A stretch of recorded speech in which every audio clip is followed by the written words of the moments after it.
Hello there, men, and welcome to the Masculinism Movement channel, a place for men to be men and to talk about masculinity and men's issues. I'm your host, Brian Krall, and today I have a very interesting video for you, which is a look at the concept of machismo, or being a macho man. This is something that I think everyone has a sense of and an idea of in their mind, what it looks and feels and acts like, but it's kind of an abstract concept in that most of you probably can't define it. So let's set out to try to define machismo and being macho.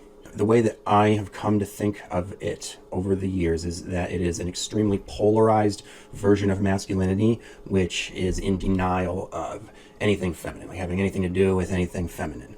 What I've also come to see is that it's kind of like a Napoleon complex for gender. If you don't know what the Napoleon complex is, that's how Napoleon was small, right? And so he became very narcissistic and egomaniacal and tried to act very big, larger than life, really. He was, quite a character, but it was an overcompensation for his size. And this also is a type of what is called a superiority complex, right? So basically, whenever someone has an insecurity and they overcompensate for it, that's the same thing that macho men are doing. The idea of being feminine at all makes them feel insecure. So they try to deny having anything, possibly feminine about them, and extremely polarize their masculine behavior to, 100%. There is a lot of masculinity there and some exemplary masculine behaviors that they will exhibit because, they're taking all of these masculine traits and qualities and kind of, trying to amp them up, right? So you'll see a focus on strength and power.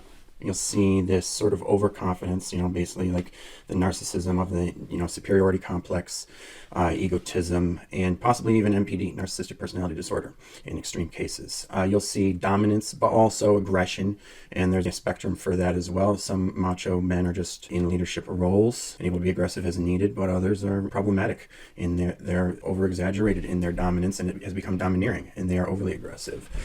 There's a sense of bravado, courage, and showiness of how much you can do or whatever. It goes beyond confidence, and it's great to have that high of self-esteem. But again, it's sort of narcissistic in that it's more of a courageous bravado. Like, look what I can do. There's a showiness to it.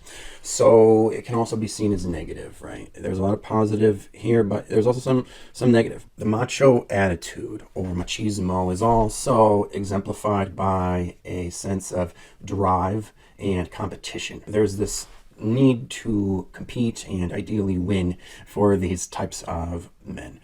And there's also a toughness to it. These are all universal character archetypes for the macho man, no matter what culture you go in. This is someone who is trying to be tough. And again, it goes back to that insecurity, right? This is what makes them a macho man, is that they have these insecurities. So they have to try to toughen up. And one of the ways they do this is by converting all negative emotions to anger. This is something that may not feel as bad, may be helpful in some ways, but it's not the best. It's not the best coping mechanism. Over the long term, we've all seen grandfathers or family members who keep doing this over the years, and they basically get emotionally constipated and have this explosive emotional diarrhea, and it's no good. So that's one of the negative drawbacks of being a macho man. When you feign this toughness and then you can try to convert all your negative emotions to anger, it's not actually healthy for you. It just feels easier to deal with. In macho culture, or machista culture, there's this sort of social custom of teasing among men, calling a man feminine or weak, or a word for a vagina, as if it's a bad thing, of course. And this is basically done to prod and prompt one another to be stronger and more masculine and manly.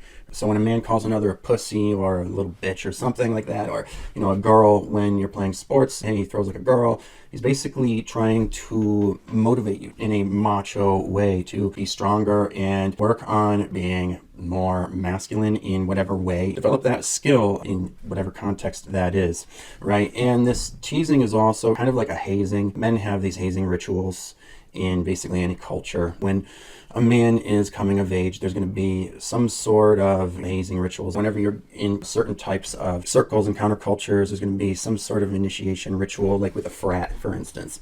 And in many of these cultures, that this is just one of the things that gets done to men as they are growing up before they have fully developed. They get teased for whatever ways they are underdeveloped or more feminine than masculine. and it's considered a bad thing that it motivates them to man up or whatever it is the person's saying. So that's one of the things you'll see in this sort of macho behavior. And the key there is that it sees femininity as the worst possible trait. That's the worst insult. Maybe not the worst, but that's a bad insult. That's something that the man is being told you shouldn't be like. There's also this sort of sexist attitude of chauvinism. The men who are macho men are very virile. Usually they have high testosterone and will fuck a lot more women, usually a lot less high standards, a lot more variety of women. And they have these womanizing attitudes. They will want to subjugate women. And they engage in many other baser, more primal, animalistic types of behaviors. This is something that I used to observe a lot when I was a nightclub promoter and got a lot of observational data from observing groups, and I got a lot of data and information from surveying people, and just watching a lot of group dynamics with the macho countercultures of the venues and the alpha males and the power dynamics. And notice there's a lot of animalistic tendencies. There's these territorial pissing contests is what I would call them, really. Where these men are just acting like street dogs, right? Just fighting over women and having bad sort of male behavior that's bad because it's animalistic and more violent or aggressive. These are the types of traits and things that exemplify machismo. I know you all probably have experienced macho men before and know exactly what I'm talking about and what it feels like to have a man acting macho with you. And while it's great to be masculine, it's great to be a masculine man, a man's man, when you're sort of overcompensating, right? And overdoing it on these things, it can at times be negative or at least seem inauthentic and genuine, at least limited, if not a bit negative and toxic at times. And this is the type of thing where if a feminist was talking about toxic masculinity, what it might actually be is just a machista culture or a macho attitude that is womanizing, right? Because that's one of the aspects of machismo. Where this comes from is a number of places. First of all, the animal kingdom. These behaviors are very ape-like. You'll see the same types of behaviors if you observe animals in the wild. And it also comes from culture. Most patriarchal cultures will have some sort of macho attitude. In Mexico, they have what is actually called machista culture, which basically just means this macho womanizing culture. That's the way that men are there. It's not even just some of the men. In these cultures, what is important to know about them and what makes them want to be macho, because you always have to try to get to the why when you're investigating things, is that these cultures have it harder and thus are more survival oriented and competitive in nature. Okay? Competition for survival causes these attitudes that make people feel the need to act this way. So you'll notice that in places with extreme temperatures, the men are more macho, right? Think of the Vikings, think of Russians, people who live in hot deserts, the Muslim culture, how macho these cultures are. It also comes from cultural role models, macho male models that are cultural heroes for winning competitions or exhibiting behaviors that are seen as exemplary masculine traits. These things are modeled to the young through stories that are shared in cultures about these masculine figures that become part of their mythos, which create the messages and the meaning that become the cultural narrative and the social conditioning for generation after generation. I talked in previous videos on the sacred masculine about the hero story, the hero mythos and archetype. It's like when you have these extremely masculine hero stories in your mythos, these role models that are macho men, then you want to exemplify those traits in yourself, right? You want to try to embody the traits of your heroes. And then another thing that I mentioned before is cultural initiations and hazing rituals, different types of rites of passage for young men to make them into strong adult males capable of doing macho things for themselves. That certainly is very influential. It plays a huge part. If a boy is training for some sort of test he's going to undergo in his coming of age ceremony, then he's having these macho traits instilled in himself. This could be anything from fighting, hunting, whatever it is. In some modern cultures, rites of passage aren't practiced anymore. They're like a thing of the past. And some of them it's kind of subtle. It's more subtle, less formal and official, not like rituals. But, there's oftentimes some sort of initiation and rite of passage that helps to get a boy ready for manhood. And that's when oftentimes this ability to sort of toughen up and act like a man whenever he needs to mask his insecurities could be instilled. Wait a minute. Now a word from our sponsor, me. Do you value the ability to use words to do things such as compose meaningful sentences, and speak the truth. Did you know that here in this great country of America, you have the right to free speech? And so do I. And if you don't support people who are exercising that right, then you are probably a fascist dictator. Just like the YouTube algorithm, which stifles the content of patriotic people like me who dare to speak out against the gynocentric, matriarchal, feminist regime that has been aggressively taking over our country. And if YouTube isn't going to promote my content and is going to suppress it instead, I can only rely upon you, my viewers, to show your support. If you don't support free speech, we will stop having it, which is exactly what is already happening with YouTube videos that censor themselves getting promoted and explicit ones like mine getting shadow banned. So, if you like listening to me use my free speech, make sure to press like and share and donate whatever you can with the PayPal link below. Don't make me work for free and get censored like a fucking communist. And with the presidential election coming up, your donations can literally be used to fund my campaign to get into the White House and abolish the matriarchy once and for all. Literally. Who would you rather have as your president? An old limp dick liberal leftist cuck with noodly arms who's probably never been in a real fight in his life?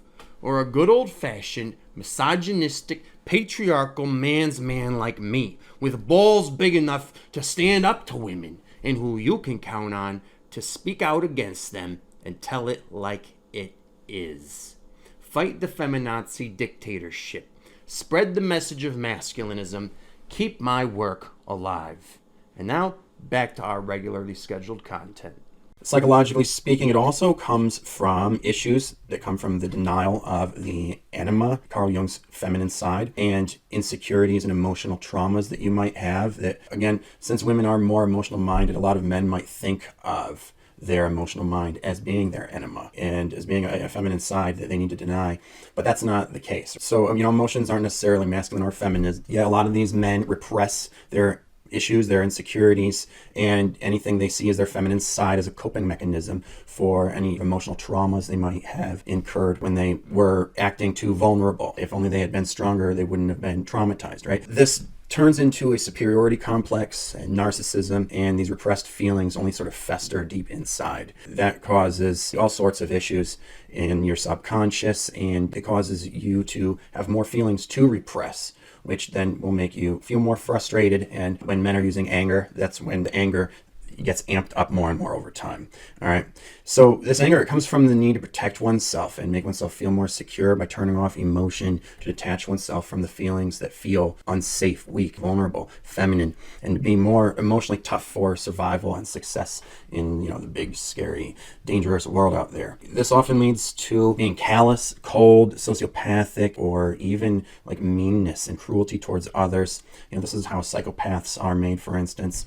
And another source of the machismo attitude is psychological issues from the shadow side, which are being totally unmitigated and given license to act in a toxic manner under the moral virtue of being manly. This is where the idea of toxic masculinity comes from, and the APA saying that traditionally masculinity is toxic is completely erroneous. It's not traditional masculinity they are referring to. Masculinity is not inherently toxic, not traditionally toxic. It is machismo that is what is toxic. And there were a prevalence of machismo attitudes in machista cultures, patriarchal cultures, that were more prevalent before now. It's certain traditions, certain cultures that tend to, I think, promote what could be called toxic behaviors, but that doesn't make traditional masculinity toxic. Machismo is really a sort of inferiority complex and a narcissistic complex, and there may be some biological hormonal factors that affect the mind and body of the individual as well to cause them to act this way, such as having extremely high testosterone levels, or there being an adaptation to living in a harsh environment and being wired to just be more driven to survive, which causes more aggressiveness, right? Someone who grows up in gangland is just wired for this sort of macho, behavior. So now that we have discussed what machismo is, and we've really defined it and understood everything about what it is, let's talk about what it is not, so that there's not any confusion, as sometimes I've noticed that, there is. What machismo is not is alpha male behavior, Okay, these are things that can overlap but are distinctly different things, right? So a macho man can be an alpha male, but acting macho, being a macho man doesn't make you an alpha male if you are not one, okay? You don't be made into a macho man by being an alpha male either. So don't confuse machismo with being alpha, all right? If you are being domineering and bullying others, that's machismo. That's not being alpha. You understand? So if you want to be more of an alpha male, make sure you're not confusing the two and behaving more macho, because that's very unbecoming of an alpha male, since macho behavior is toxic and alpha behavior is leadership oriented, and macho behavior is domineering and alpha behavior is dominant. And they take things in two separate directions, okay? In that macho behavior is more adversarial towards others. And so alpha behavior is more prominent and it is able to achieve more success and status. Machismo is not healthy for you, as a coping mechanism. Like I said, in the long term, it's emotionally toxic for you. It causes you to become repressed and have your wounds fester. And so it's not positive for your own mind. You're basically just poisoning yourself by not dealing with your issues and becoming repressed. And it's not positive in any way for anyone else, except for maybe in competition. Could you and your team possibly win because of it? It's debatable, because again, you could be acting like an alpha male without being macho. So though I suppose, there are many alpha males who do become more macho during competitions. So yes, there are some exceptions to the rule, but in the end, this is a generally toxic attitude and behavior that is generally not good for you and others. And it is not a sort of ultimate form of masculinity. It's not pure, true masculinity. Just because it is extremely polarized and on one end of the spectrum of masculinity doesn't make it the best or the greatest or the purest, most ultimate form of masculinity or anything like that. It's also not, as I said, a sign of true leadership skills and abilities or healthy dominance, the type of positive, good dominance that we want in our leaders. It's domineering and bullying. And that's because it is not something that is exemplary of true confidence. All right. It is something where you can tell someone is overcompensating for actually feeling insecure. So machismo is not the sign of a strong character that macho men think that it is, for people who have enough social acuity and intuition to be able to sense when someone is covering up insecurities, which many people can. You're not fooling a whole lot of people when you do this. And another thing is that while it may be fun to act macho during competitions, when it comes to the long run in, for instance, career development, machismo is not the best attitude for success. All right. And it is not what it takes to win. Okay. And oftentimes macho men, as happens with superiority complexes, they cover up their insecurities with this fake confidence, and they have this sort of fake it till you make it act that they put on. And that is something that doesn't last, right? You cannot fake it if you don't have the actual skills and knowledge that is needed to succeed at something. Sooner or later, you're going to get caught in the act if you are trying to act like more of a man in a certain way than you actually are, like you are bigger and better than you actually are. Okay, so it's not what it takes to win. It's not genuine, authentic masculinity. That's the thing, all right? It's not who you really are when you are acting macho. And people who you try to get to know are going to be able to tell that you're not being true to yourself, okay? And it's not going to be impressive to anyone who can tell, or anyone who hasn't subscribed to the macho culture you're coming from, for instance. And it's really only low consciousness people who are going to be impressed by that. So the question is, in conclusion, is being a macho man better than being a feminine pussy or a little bitch? Well, yeah, sure. Of course it is. But that is not in any way even close to being the best way to express your masculinity. It's not even really that good, okay? While it is in fact a form of masculinity that has been trending for a while, right? Especially in certain places, and a lot of people have fallen into the custom of something that may have some social utility, especially in certain cultures and environments. But it is not the greatest way to try to embody the masculinity that you want to as a man. And it is distinctly different from general masculinity, okay? Masculinity in its true form, its authentic form, okay, as well as the greatest, the best that masculinity can be. It's something that has some positive benefits you might get out of it, especially at first, but in the long run, the cons outweigh the pros. So I do not recommend trying to act macho as a way to feel and seem more masculine and more empowered, as is just not the best way to be the manliest man you can be. And it may actually not even come across the way you want it to with people who have a certain level of social intelligence and status. The successful people out there are successful because they have those things. They're going to see your act for what it really is. So if you have insecurities and emotional issues, you need to actually deal with them instead of trying to cover them up with a mask and pretend to be something you are not. And it is dangerous for you to act like you are stronger than you actually are, more capable than you actually are, and trying to be showy with your courage and bravery is never a good idea, because A, people don't like show-offs, and B, you could hurt yourself or at least damage your reputation. There are better ways to express your masculinity and self-actualize in it, right? And be able to feel as though you are the man that you want to be, especially when you integrate your anima and your shadow side and deal with your insecurities and cultivate a strong sense of self and reality that can then be the foundation for a strong sense of self-esteem. All right, and then you won't have as many insecurities to deal with, or you will be able to deal with them more easily. You'll be able to overcome your insecurities and heal from them, and then achieve true masculinity. All right, like the path of the wounded warrior, like I talked about in previous videos. So we need to talk more about the differences between masculinity and machismo and elucidate on the distinctions between the two concepts so that it is more clear, and discuss their differences and how to be more secure in your masculinity without being macho. And I'd like to do an entire video on that in the future. But that concludes this video. Thanks for listening. I hope I mansplained that good enough for you. If you like what you heard, please click the like button. And if you feel you gained some value from this video and would like to give some back, please do so with the PayPal link below, because your support helps fund me doing this work and fight the good fight for men like you. If you are ready to take the red pill and wake up from the matrix and the matriarchy controlling it and learn everything you need to know about female on male sexism, get your copy of my newly released book called Misandry Exposed, on sale now for a special price that won't last long. So check it out by clicking the link below. And otherwise, take care of yourselves, men, because no woman out there is going to.